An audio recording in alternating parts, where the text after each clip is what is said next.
Rev it up and welcome to Cars Yeah, show number 1494. Less is more. This is Cars Yeah, where you'll enjoy interviews with inspiring automotive enthusiasts. Mark Green is here to provide you with a fuel injection of automotive inspiration.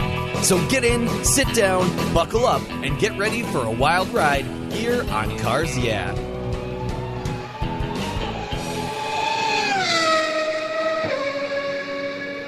Hello, inspiring automotive enthusiasts, and welcome to Cars Yeah. I am so revved up and excited to share with you today a very special guest, Max Girardo.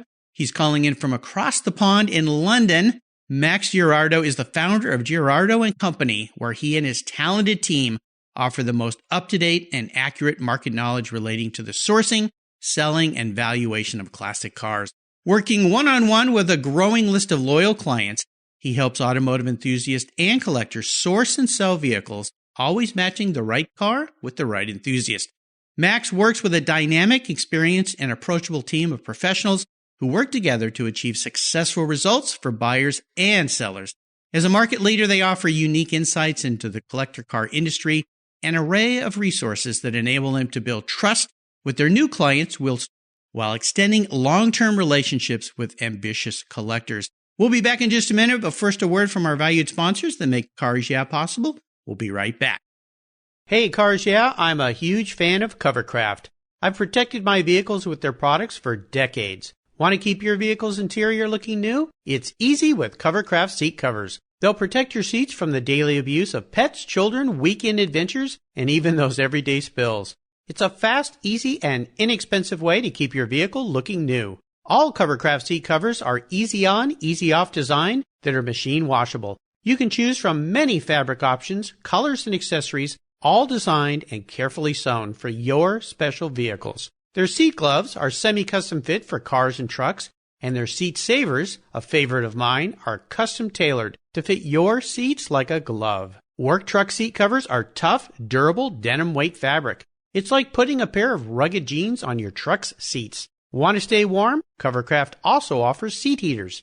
Covercraft is the right choice. Learn more today at covercraft.com and tell them Mark at Cars Yeah sent you. That's covercraft.com. Are you a Cars Yeah subscriber? If you're not, go to carsyeah.com, click on the free book button, and I'll send you my free filler up book. It's a very cool book I created of fuel filler fun, some very cool imagery, and great quotes from past guests here on Cars Yeah. Plus, you'll get my weekly email follow-up and my weekly blog. Just go to carsyeah.com, click on the free book button, and I'll send it to you right away. Thanks for subscribing. Hello, Max, and welcome to Cars Yeah. Are you buckled up and ready for a fun ride? Very, very, very much so. Been looking forward to this for a while. It's been a long time coming. Absolutely. I'm so happy to have you here. Before we get started, would you tell our listeners maybe just a little bit about yourself and your business? Sure. So we started the business about 4 years now. 4 years ago, I was the auctioneer at RM Sotheby's for about 10 years. I had a fantastic time there. It was a great experience. And after 10 years, it was time to do something different, to take all the experience from the big auction house and use it to do something which is still, of course, in the car world, but something that's a little bit different from what we were doing before and a little bit more bespoke. So we're all about handling clients, having a personal relationship with clients, choosing the cars that we like to deal with and that we're knowledgeable about, as opposed to just dealing with everything, and try and focus on the cars that we like and that we know, and also focus on the clients that we like and that we know. Absolutely. I'm really proud of what you've done, Max, because I'll let our listeners know I met Max way back in 2011 in Paris at Retromobile when he was with Sotheby's.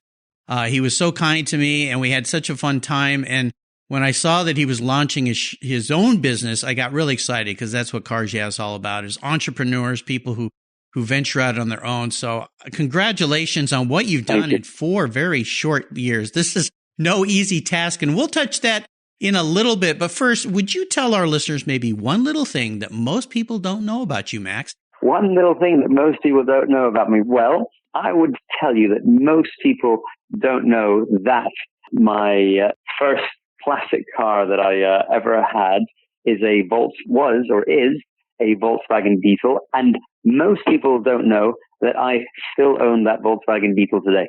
Well, that's cool. For as many guests as I've interviewed here, I always smile when the ones who talk about their first car say they still have them, because I've often wished I still had my first fun car, which was a 67 Volkswagen Carmen Ghia. You see, we've got things in common. Similar. We do. We both love cars. Except you sold yours. I know. What's the deal? Well, I sold it to buy my first new car. It was a 79 Volkswagen Scirocco, the first series when they came out. Yeah. That proved to be a fun car, but I've always kind of longed for that old, beautiful lines of those Ghias to come back. Maybe one of these days. The problem is you get in those cars and they're a little bit slow. I drive a 911 Turbo these days, so I'm used to going a little bit faster. But a little bit slow is a bit of an understatement, I think, when it comes to those cars.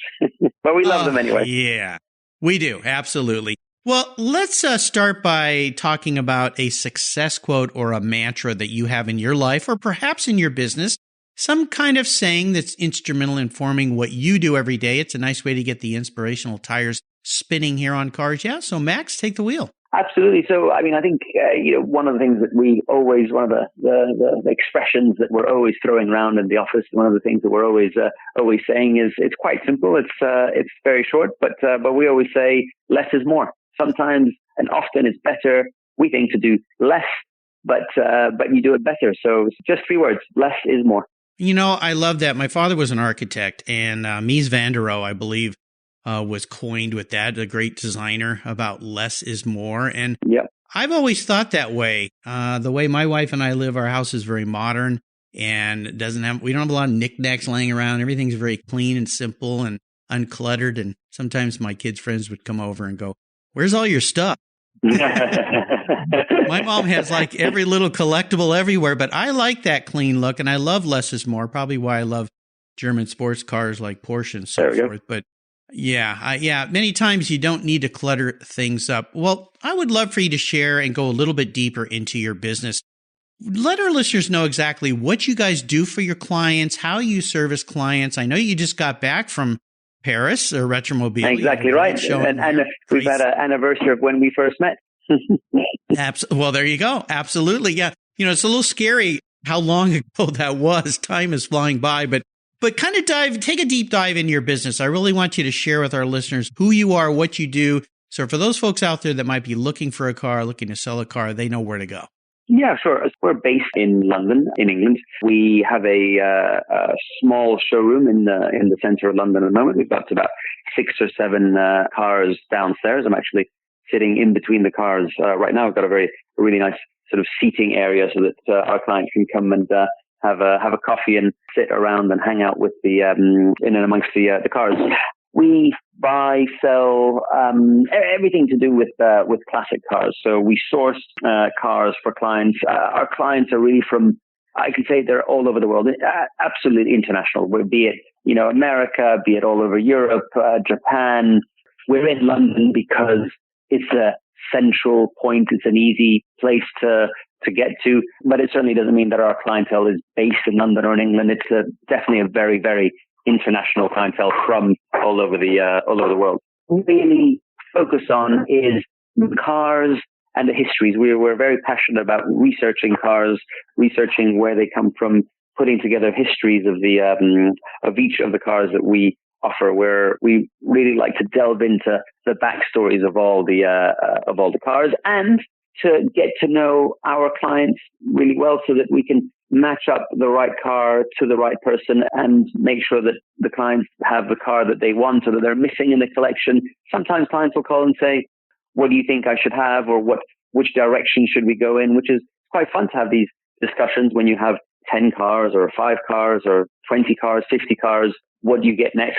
What's the next car that you want to get? So it's all about really people being our clients and the cars. The market is changing pretty rapidly these days. What's maybe one thing that you're seeing that's happened in the last maybe 3 to 4 years since you started your business that's changed? For sure, the market is changing, and I think it's healthy. It's good that it's changing in the sense that There is no market that only ever stays the same. Whether it's housing market, whether it's stocks and shares, whether it's gold, markets do change. And I think there's a big difference with the way that people look at cars and buy cars.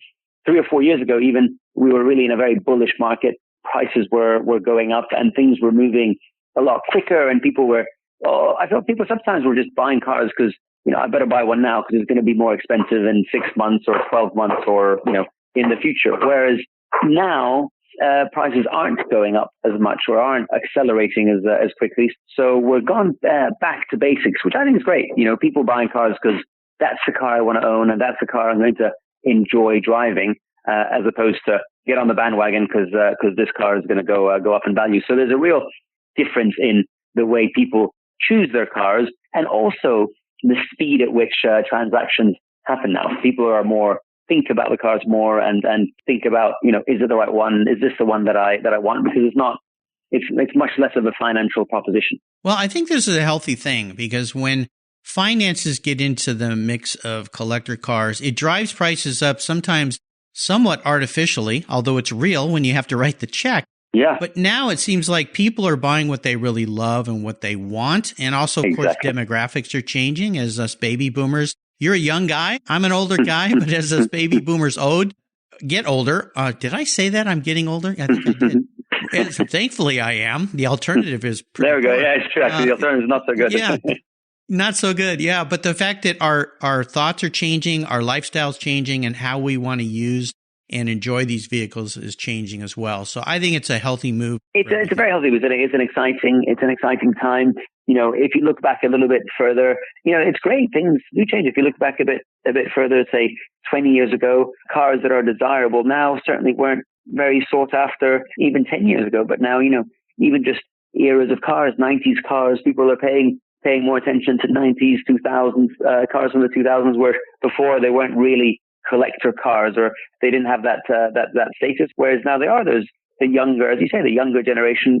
Initially, they have different interests, and also interests from different countries. We're in the lucky position to have sort of quite a international client base, and we see that clients, whether they be from the Middle East, are very different from Europe, and the cars that they want to look at and aspire to own. And then it's a learning process.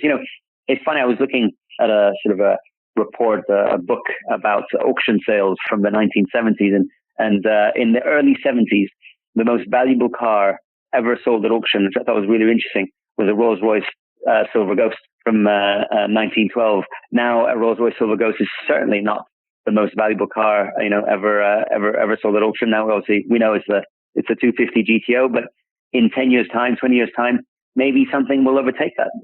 Maybe there'll be a more modern car that everyone talks about, the McLaren F1. That will be the next GTO, but maybe there'll be another car that will be the most valuable car ever sold at auction. Absolutely. Time definitely changes things. Well, let's talk about some of these many roads you've gone down. I'd love to ask you a question about a big challenge or even a big failure you faced along the way in your business or your life. The real lesson here, though, is the lesson learned, and how you came out of that situation in a positive way. So if you could take us there and then tell us how that experience helped you gain even more momentum in your career, your business, in your life.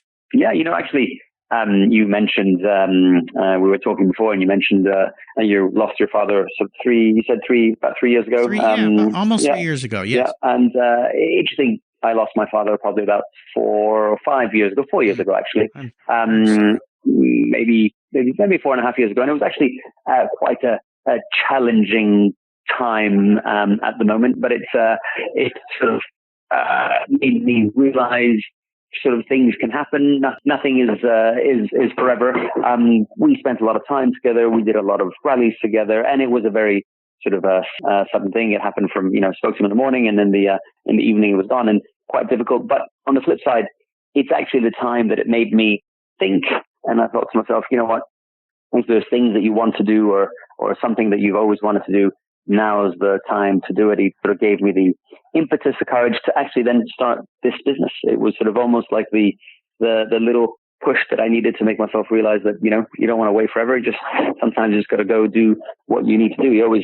My father always said to me that one of his regrets was to not have started his own business sooner. So I thought to myself, gosh, look and look at what's happened. So it was a challenging time, but that actually motivated me to do something great. It turned into probably a huge positive for me, and it was sort of life-changing for me and the whole team. Well, what a wonderful legacy for your father to leave behind, and my condolences. I understand the feeling and going through. You lost your father at a much younger age than I did. My father was 84 and had been ill for a little bit, but still when it happens is rather shocking. But I know that he was here visiting me the week before he passed, and we didn't know he was going to pass that quickly. He was okay. And I remember sitting with him, and thankfully I flew my kids in and we spent a week together. Wonderful week. It was raining all week. And we decided not to go out. We stayed home. We did a bunch of really fun things. I mean, everything from board games to doing some research on our family lineage, found out some fascinating things. Yeah. We built a huge family tree and found out that we had some pretty unique people in our family lineage. But one of the things he told me during that time is he said, you know what, Mark? He said, you've got to go out and do things. He said, when you reach the end of your life, the last thing you want to say is shoulda, woulda, coulda. Exactly right. So your father left you as mine did left me. And I told Max in our pre-show chat, my father's middle name was Max. So every time I say your name, Max, I get a little goosebumps on my arms. But it's nice to hear that. Gives someone a little bit of a memory. That's really nice. Absolutely. Let's take a short break, and I'll wipe a tear from my eye here. Hard to think back about my dad sometimes. And we'll take a short break, thank our sponsors, and we'll be right back. My favorite collector car magazine is Keith Martin's Sports Car Market. I've been a subscriber for decades. Sports Car Market is the Wall Street Journal for the enthusiast and the collector. It's your monthly must-read whether you dream of owning a collector car, have 2 cars, or 200. Sports Car Market has been around for 31 years, and it's filled with valuable articles, intelligent write-ups, and the latest auction sales. Go to sportscarmarket.com and subscribe today. Plus, you'll get the exclusive SCM guide to restoration shops included for free. At checkout, use the code CARSYEAH and receive a 50% discount on your digital subscription. It's an exclusive offer from me here at Cars Yeah. I'm Mark Green, and I love Sports Car Market magazine. Are you looking for a way to get your products or services into the ears of thousands of automotive enthusiasts around the globe? I can help. This is Mark Green here at Cars Yeah. And I'd be honored to be an influencer and ambassador for your brand in a unique and personal way. 5 days a week, thousands of subscribers and listeners enjoy the Cars Yeah podcast and website. Contact me today and I'll show you how at mark@carsyeah.com or connect with me through the Cars Yeah website at carsyeah.com.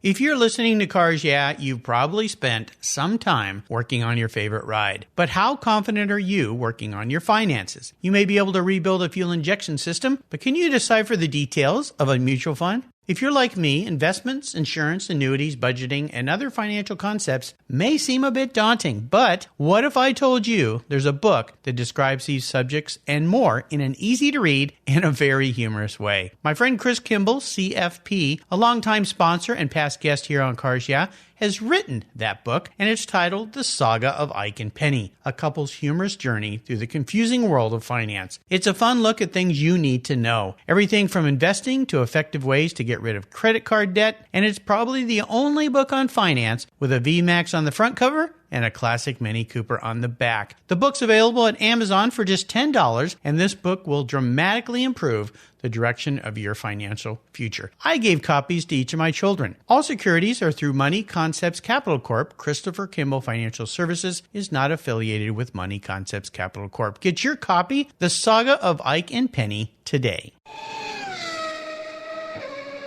All right, Max, we are back. I would love for you to share a story that instigated your personal passion for cars. You talked about doing things with your father with cars, rallies, tours, which is absolutely phenomenal. My father got me my start in cars by buying a 1949 MGTC when I was just 5 years old. I'll always remember riding around in that car with him. So tell us about a pivotal moment in your life when you knew that you were going to be a car guy. That's exactly, you and I think share a really similar story. My dad was a young man. He was doing rallying in Italy, and I had the pictures at home of him rallying and the stories about. I mean, when I say rallying, it was very, very much amateur rallying. It was just a young 18, 19, 20-year-old kid going out in the car pretending to be a rally driver. But the stories were so romantic, the photos, and I grew up in Southeast Asia until the age of about 12. So Singapore, Thailand, Hong Kong, and in Singapore or Indonesia and Jakarta, there wasn't really a car scene. But my dad always had one special car where, originally from Italy, we'd always go back to Italy or I would for summer, and he would come and join. And we always had one special car that he would keep in Italy that we'd use over the summer. So it was always like looking forward to going to go for a ride in some form of an Abarth, always Italian, of course, but some form of an Abarth. It always I just got the bug, and I always thought to myself, gosh, one day when I get my driving license, I want to go and do some rallies or go and do some competition. I never aspired to be a Formula One world champion, but I wanted to get behind the driver's seat and drive a racing or a sports car. And it was like an ambition. And, one of the best was the first time that I did get my driving license, and my dad and we went to do a tour with like I was lucky enough, with a Ferrari owners club, and a tour in his Ferrari and in a 355, and he let me drive. And to me, it was like amazing. Me, my dad, my first sort of really special car that I get to drive. And I always thought I would love cars, stay in the car world. And then just it went on from there, in that I was offered the opportunity to work in the car world. And it was, I always thought I'd end up working in a bank or at a hotel or in an office job of some description, but never would I have the opportunity to work in the car world. And it probably started, all of this where I am today, it all probably started from those summers, looking forward to going back in the summer to drive in as I said, one or some description of an Abarth or some small Italian buzz box that he would keep in Europe. Planted some seeds that sprouted and grew. So I think that's fantastic.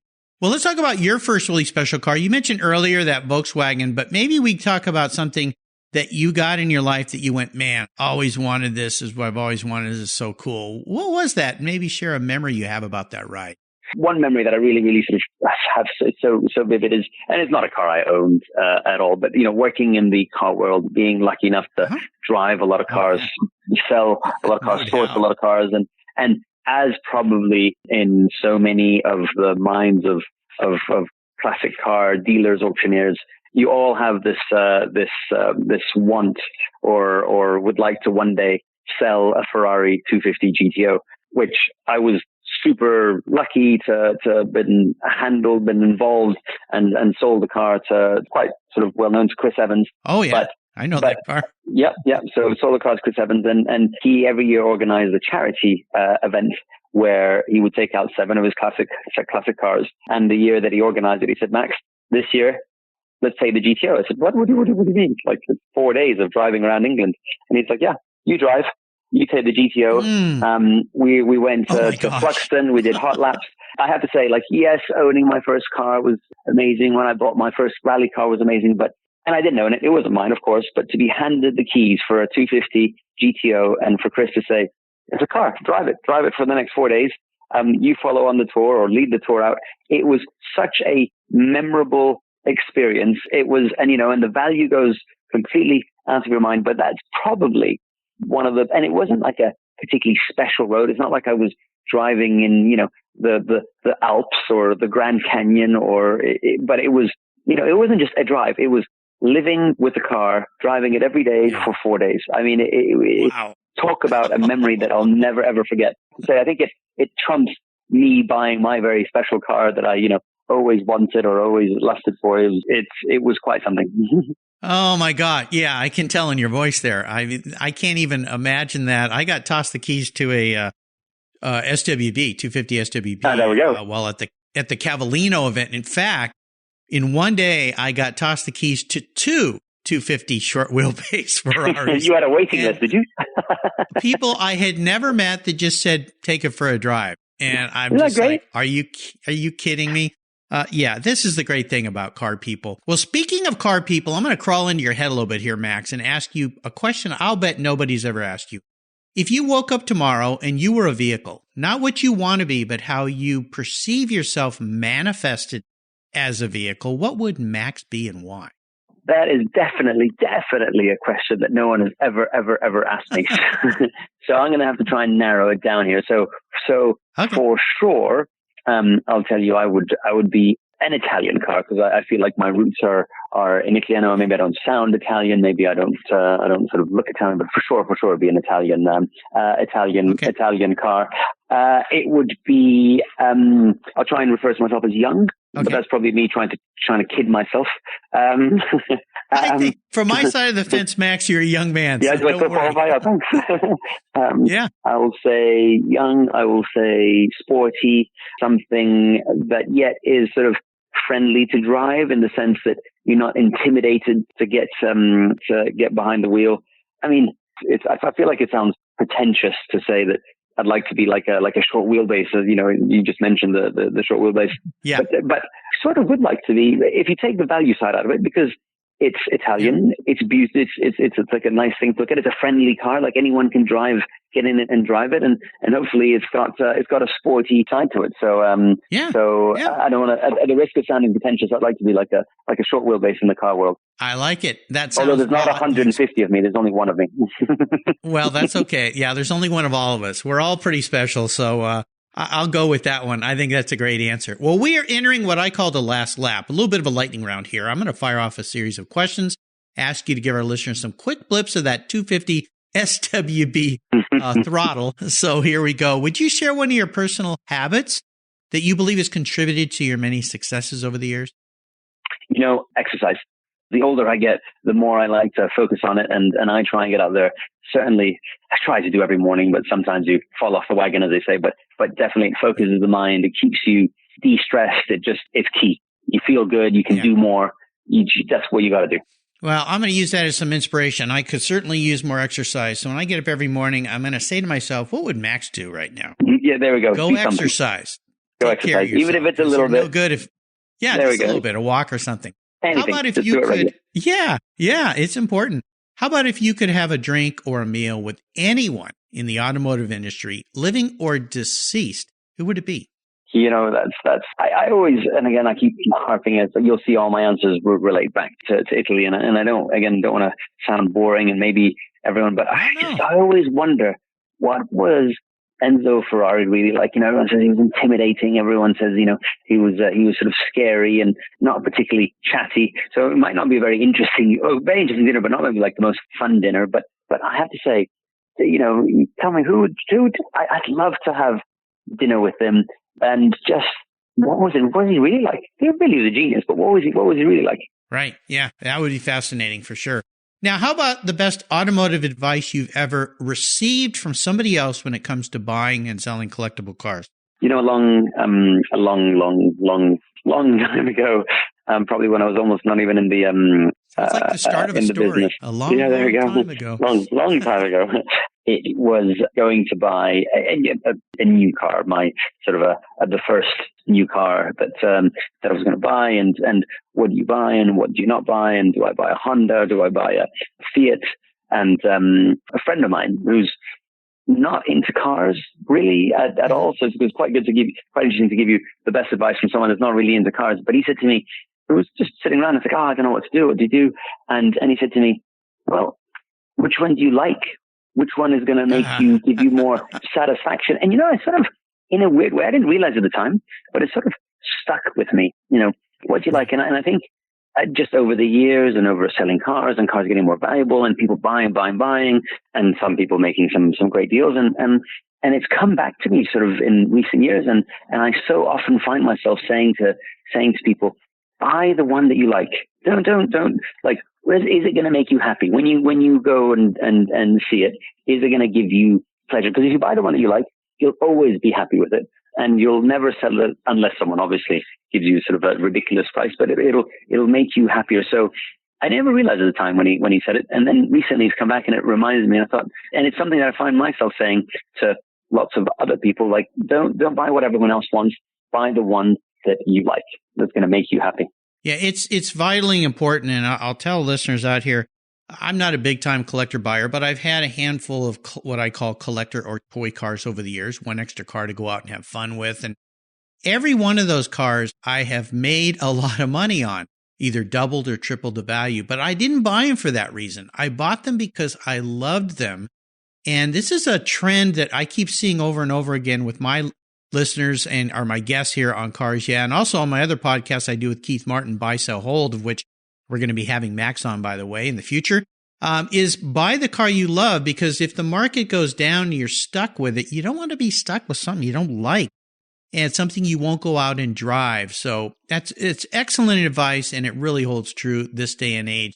Unless you really know what you're doing and you have a business in buying and selling cars and knowing where values are, buy what you like.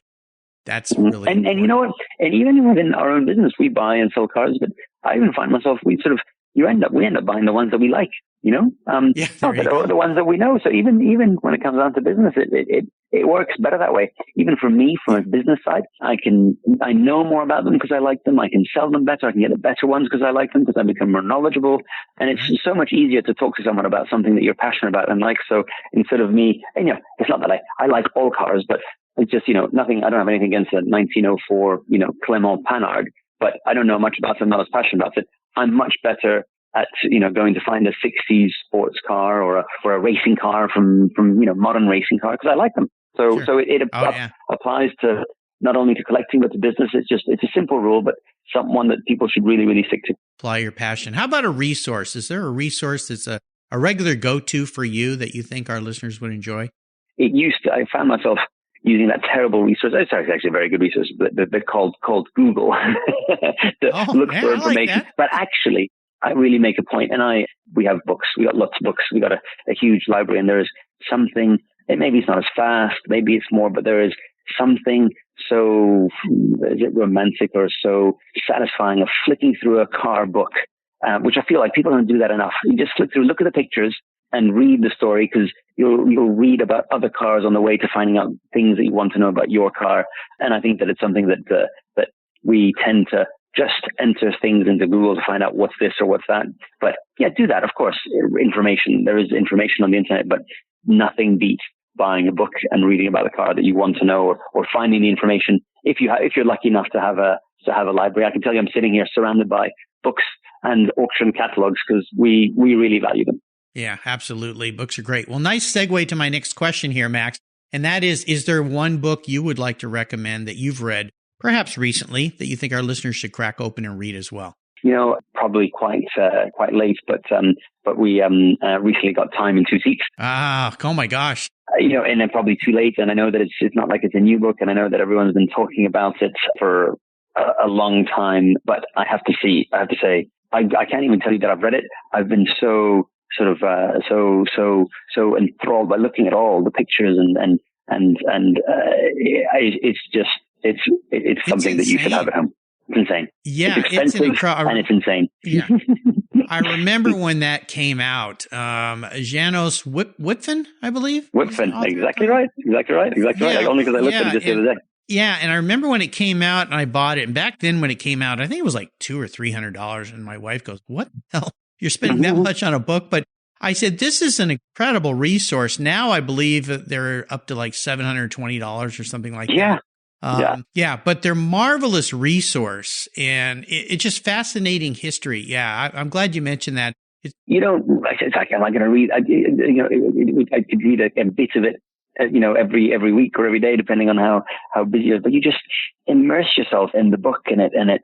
The writing's great. The photos are fantastic, and it puts you back in that time. So probably because I've just gotten into it, but I know it's expensive, but it's if you can get one, you'll never regret it. Yeah, they may. I'm sure they're out of print probably right now, but I'm sure you can find them out there. Amazon or eBay, here you come. Yeah, absolutely. Well, I'll remind our listeners, you can find all these wonderful resources that Max has shared with us today on his very own Cars Yeah show notes page. Just go to carsyeah.com, type in Max, and I'll spell his last name, Girardo, into the search box, and it'll pop right up. All right, Max, we're almost there. We're up to what I call the checkered flag here. But this last question can be a bit of a doozy for a guy like you who's been able to experience so many magnificent cars. Anybody who had the keys tossed to them for a 250 GTO and said, "Hey, go spend 3 days and have some fun," might already have the answer to this question, but we'll see where we go. I'm going to buy you any cool collector car that exists today. Doesn't matter who owns it, where it is. I'm going to bring it to your garage there in London so that you can enjoy it. However, there are some rules to this game since I'm writing the check. One is you can't sell it to buy a bunch of other cars with or fund your business. You have to keep it and you have to drive it. No garage queens allowed around here. But here's the kicker for you, Max. It's the only one collector car that you can own and have in your garage. So choose wisely, my friend. That's like it's the impossible question, and of course it is. It depends on which day you ask me. Well, let's just say today. Where I am. I'm just asking. You can change tomorrow. I'll buy you another one tomorrow. Okay. Yeah. Well, yes, I can tell you. Let me tell you what I would have had yesterday. I would have definitely. There was about an afternoon of real sunshine, so I'd have definitely had. And having come back, just come back from Retromobile where there was an amazing displays of Alfa Romeos, I would have definitely had an Alfa 8C. Like there was no doubt about it. Walking back from Retromobile, I thought that's what you want. You want to feel the grit in your teeth. You want the wind in your hair. You want to feel the gear change. And I thought, it's the ultimate, right? But then, of course, walking back from the display of 8Cs, walking back to our stand where we had our cars, I came across. It's funny that you say this because it was going through my head and I came across the most unbelievable display of McLaren F1s. And you think, well, hang on a second, a McLaren F1 3-seater. There's, such a rare car. Like that V12, the pedigree. There was the Le Mans winning McLaren F1. I mean, probably the very last car that you won Le Mans and you can still drive it on the road. I mean, how cool is that? But of course, there's always that unbelievable drive that I had in the GTO. So those are okay. So I've cheated. I've given you three. If I had to narrow it down, just for today, to three, those are some today, pretty cool cars. You know what? Just today, because on a bit of a kick, I would have that Alfa Romeo 8C touring Spider. That's it. That's what I have today. The Spider. Yeah. No kidding. Well, this is very interesting because I was just talking with Keith Martin yesterday. We were recording a show with Mark Hyman for Buy, Sell, Hold. And I'll remind our listeners that's a new podcast that I started with Keith Martin from Sports Car Market Magazine. We do it every Tuesday. And Mark Hyman, of course, has Hyman Limited. He buys and sells cars here in the U.S. And that's the car that he picked of all the cars he's owned and driven. And Keith said something. He said, well, that's the car every big-time collector has or want to have in their collection. And for those listeners out there that aren't as familiar, everyone knows about Ferrari GTOs, McLaren F1s. If you don't know about the Alfa Romeo 8C, especially the Touring Spider, and I have a beautiful picture. I took one on the lawn at Pebble that was a dark black color, just stunning car. Oh my gosh. Well, you picked something pretty cool there, Max, and you're not a cheap date today. That's for sure. That is an expensive car. But you know what? If anybody knows how to get their hands on one, it would be Max Girardo and his team. I would encourage all you listeners to go to his website, Girardo, Girardo and Company. Check out what he has to offer. Follow along with him on all his different social media. He and his team are having some fun. And Max, that's the important thing, right? Got to have fun. And it was fun to talk to you. Well, I really appreciate you taking some time out. I was teasing Max because I first sent him an email back when he launched his business. And he said, well, I'm just getting started. Bear with me. And I've been chasing him a while. And what did you say to me? I said, well, I finally landed you, referring to you as a fish, which maybe isn't a good thing, but you know what I mean. And you said, well, sometimes the best things are worth waiting for. So there we go. Nicely said. And this definitely was Max. I want to remind the listeners again, you can follow along with him. I've got links on his page on the Cars Yeah website. Max, thanks for being so generous today, calling in from across the pond with your time, your expertise, and for sharing your life. I would encourage my listeners again to watch for Buy, Sell, Hold, because Max is going to be on that show coming up in the future. Until we talk again, my friend, I'll see you down the road. Take care. Thank you very much for all your time. You're welcome. Hey, Cars Yeah listeners, this is Mark Green. If you love the Cars Yeah podcast, I have something new for you. I've teamed up with Keith Martin, a collector car market expert and the editor of Sports Car Market Magazine, to create the Buy, Sell, Hold podcast. Buy, Sell, Hold is the essence of collecting. Together, we take you on an educational ride into the collector car market, talking with industry experts, helping you navigate your collector car journey so you know when to buy, sell, hold. We talk with seasoned experts who buy, sell, and hold investment vehicles, and they'll share their insider secrets on how they make their buying decisions when it comes to making these important investments. You'll find the Buy, Sell, Hold podcast on the Cars Yeah website, on the Sports Car Market website, and if you're a podcast app subscriber to Cars Yeah, Buy, Sell, Hold will come right to your mobile device, just like the Cars Yeah podcast, automatically. Join Keith Martin and me on a great new venture on the Buy, Sell, Hold podcast today. Thank you so much for joining us on today's ride here at Cars Yeah. Drive on over to carsyeah.com to find show notes and inspiring automotive fun. Download your free copy of Filler Up, a fun book filled with gorgeous photographs of fuel filler fun, including quotes from more inspiring automotive enthusiasts. Download your copy today, and we'll see you next time on Cars Yeah.